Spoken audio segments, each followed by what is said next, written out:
Off we go. Hello, welcome to highlights of round 2 of the Odd Down Winter Series 2025. We will begin with highlights from the Open Elite first, second and third category race. As you can see, it was a damp, very chilly day, lots of full leg warmers and the like on show as we raced through the February greyness, and the Open E12 race started with a common theme from the second and third category race in the previous round, with reflex no pins on the attack early doors. And as those first few moves started to go, it was clear that the riders, despite the fact it wasn't a southwesterly wind, which is the best conditions for splits in the bunch, were looking for the opportunity to sniff out a split and a race-winning move. And you can see that initial move by Reflex No Pins was followed by Team PB Performance, but with Mud Dog Racing and others also interested in that early move, things were brought back together by the bunch before a further group rolled off the front. Again, Reflex No Pins represented, along with Luke Barfoot from Primera Team Jobs, as well as Sion Jones of Clancy Briggs, as well as another rider from PP Performance. So you can see some early teams starting to show their faces, early riders consistently up in the sharp end, and that would signal the riders who would be looking to try and get a gap, split this race apart early on. Again, Reflex No Pins and Jones, two riders up the road here, followed by Oscar Hutchings and the bunch in hot pursuit. And you can see a theme of the day: Reflex No Pins looking to leverage their numbers with riders covering moves left, right and centre, and riders getting up the road. Jack Beveridge, and the latest Reflex No Pins rider to have a throw off the front of the bunch to see if anything would stick. So those early moves down, still no definitive gaps in the bunch altogether. Plenty of quality in the bunch, and so with fresh legs, it was always likely that the early flurries of attacks would struggle to lead to a definitive gap, but would serve to soften things up for when the final chance to make a move would come. And again, consistent theme: Reflex No Pins getting riders up the road, pushing on to see if they can extract a gap from the bunch, and again, consistent again. Jones, PB Performance, those were the riders who were at the sharp end of things looking to find that gap, and we had riders like Barfoot of Primera Team Jobs consistently towards the sharp end of the bunch, stitching things back together again. So we've got two riders off the front at this stage. It was Joe Reeves and Sean Jones, and as mentioned previously, riders like Barfoot and Hutchings were very prominent towards the front of the group, trying to keep the bunch moving along and avoid those riders that had managed to push off the front, getting too much of a gap. Despite their efforts though, you can see that a pair of riders, Jones and Reeves, managed to start to establish what looked like the first real definitive gap of the race. And the key thing here was how the bunch would respond. Would we see a stalling in the pace, or would riders, you got Price, as well as once again a rider from PB Performance. Up at the front we had Thomas Charles from PB Performance alongside his teammate George Watch.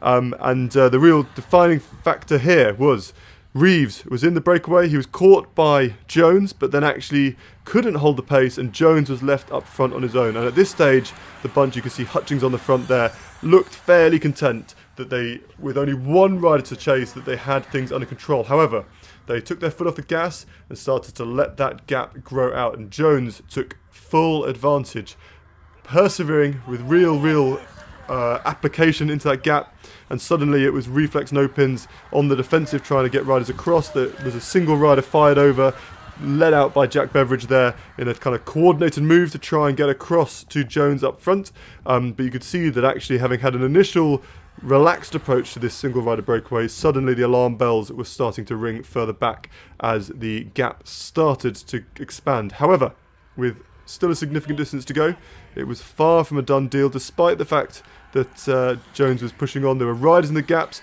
riders starting to kind of push across into the middle, and it started to look like we were going to see this assembly of riders that maybe would start to create that bridge. However, that was not deterring our man up front, Jones, who was pushing on, looking very strong, holding a very nice brisk cadence, and with the bunch starting to kind of give the impression of one that was going to surge and stop, as anyone who's watched Racing knows surge stop riding is not the way to bring back a breakaway. The consistent pace that can be held up front can tip the balance away from the large group of riders towards, in this case, the soloist. So Jones, as you can see, metronomic off the front, holding his tempo, holding his cadence, looking super strong. We have these latest shuffling of riders trying to get away. You've got Barfoot and Price charging off into the gap, pursued. Reflex no pins not represented, so there they go. And it was, you can see the pace was high, it was causing some splits. There was a gradual kind of attrition at the back of the group as riders started to go out of the back under the impetus of the surges, but all of that did not deter Jones, who, as mentioned previously, just kept on plugging away, and the gap now started to look really dangerous and was expanding lap by lap. A single rider in the gap once again.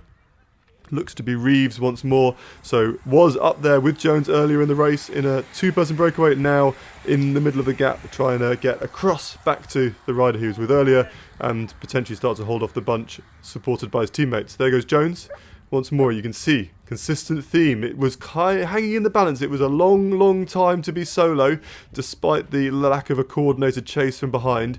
And individual riders in the gap was a real blessing for Jones. But having hung in the balance for a long time, as the final few laps approach and the bunch starts to think about their finish in what would be a sprint, looking increasingly likely for the minor placings, the gap started to expand and the real impetus behind the chase started to go. So Jones had to hold strong throughout the middle phase of the race, but as we went into the last couple of laps, his gap was secure, and so he could really enjoy his finish. What a terrific solo effort from Jones. Had to really dig in to ensure his gap and was able to take the solo victory. What a tremendous breakaway that was. At back of the bunch, a few riders had managed to clip off the front.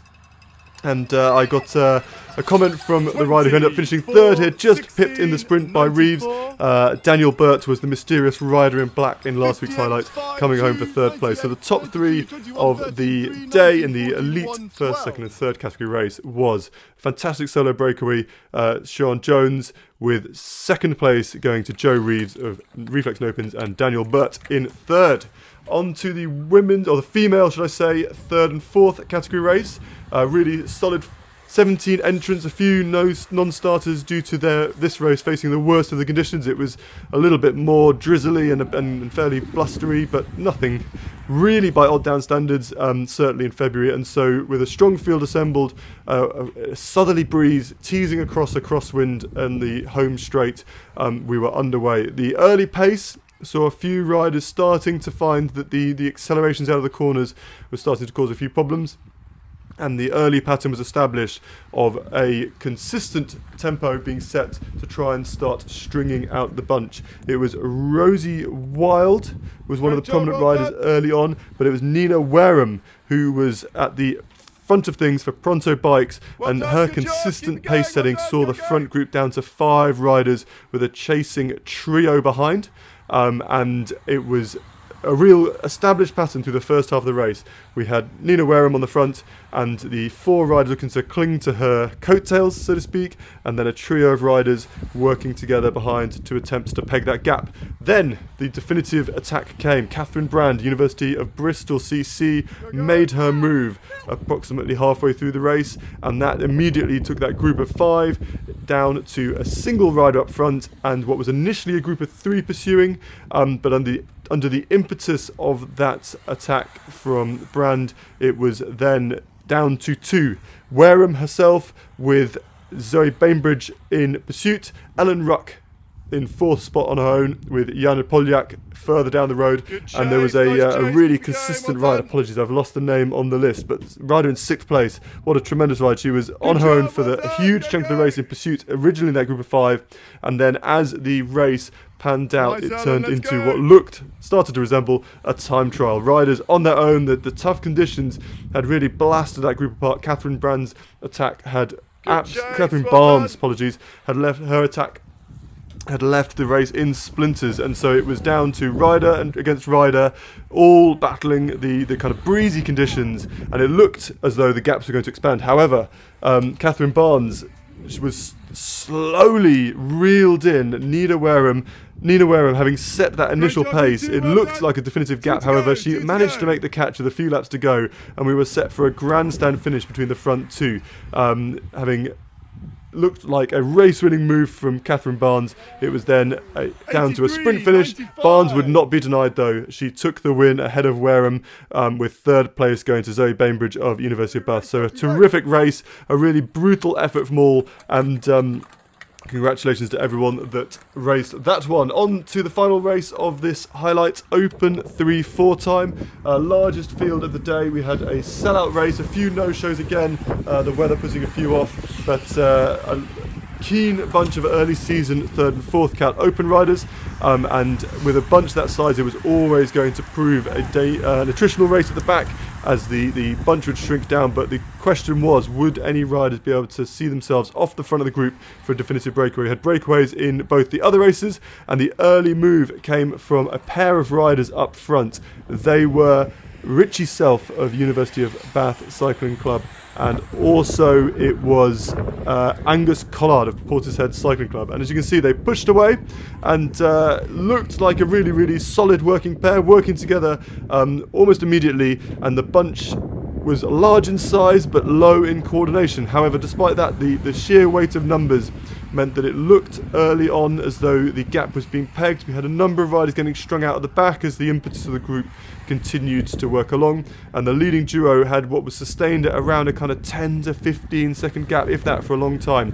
The main threat to the two leaders up front was a single move by Brian Thomas from Team Po, and he charged off into the gap a few laps after the duo had escaped definitively and came agonisingly close to making it across the gap. You'll see on the next clip that you've got your leading pair coming through the shot, and then probably a matter of kind of 5 or maybe 6 seconds behind, you had Thomas, and having charged away from the group, it looked like he was getting across. There was another couple of riders that started to drive into the gap as well, and it threatened to become a real assembly of riders up front. We have more riders sensing the danger, trying to push on through, a little bit congested on the left hand side there, nice but agony for Thomas. He got close, but alas, he was not able to make it across to Self and Collard, and so as a result found himself in no man's land in the middle, and the other moves that tried to push off the group got reeled back in. And so as we went into the second part of the race, it was clearly going to be 2 against the group of about 20 or so riders that remained in the bunch. And the question was, would the front two be able to continue to collaborate? Would the front two be able to sustain their gap? The headwind down to the bottom hairpin probably posed the biggest threat, and in conditions that normally kind of put things in the balance between the bunch and the break. We've seen 2 successful breakaways. Would this one go the other way? But as you can see from the kind of shot behind these two riders, the gap then started to grow, and it took a few laps of hesitation, a few laps of inactivity from the bunch, and it almost started to become a lost cause. Oscar Holt went off in pursuit to try and see if he could make his way across that gap, and we had a group form behind the main bunch of about 10 riders who coalesced over a number of laps, who went out of the back of the group through the attrition through the middle part of the race. But the front two continued unperturbed, and as the laps went by, it became clearer and clearer that this was a gap that wasn't coming down, despite the efforts of riders such as Thomas, who again had come so close to making it across to the leading duo. And so, would the two work together all the way to the finish, or would we start to see tactical games, and which potentially leave a chink of light open for the bunch once again? Riders still believed there was still a third place to race for potentially at this point, and they went charging in the gap. As we came to the finish, a group of lapped riders on the right hand side. The two riders sprinted. The smaller, slighter Collard punched on the right and got a definitive gap against the rider from the University of Bath CC. So that was a clear 1-2, and then there were more lap riders as the main group came through. But the sprint was also taken by riders from the University of Bath, so a fantastic return from their winter training camp for them, as they took second and third behind Angus Collard of Portishead CC. Thanks very much for watching the highlights. See you for round 3 on the 1st of March.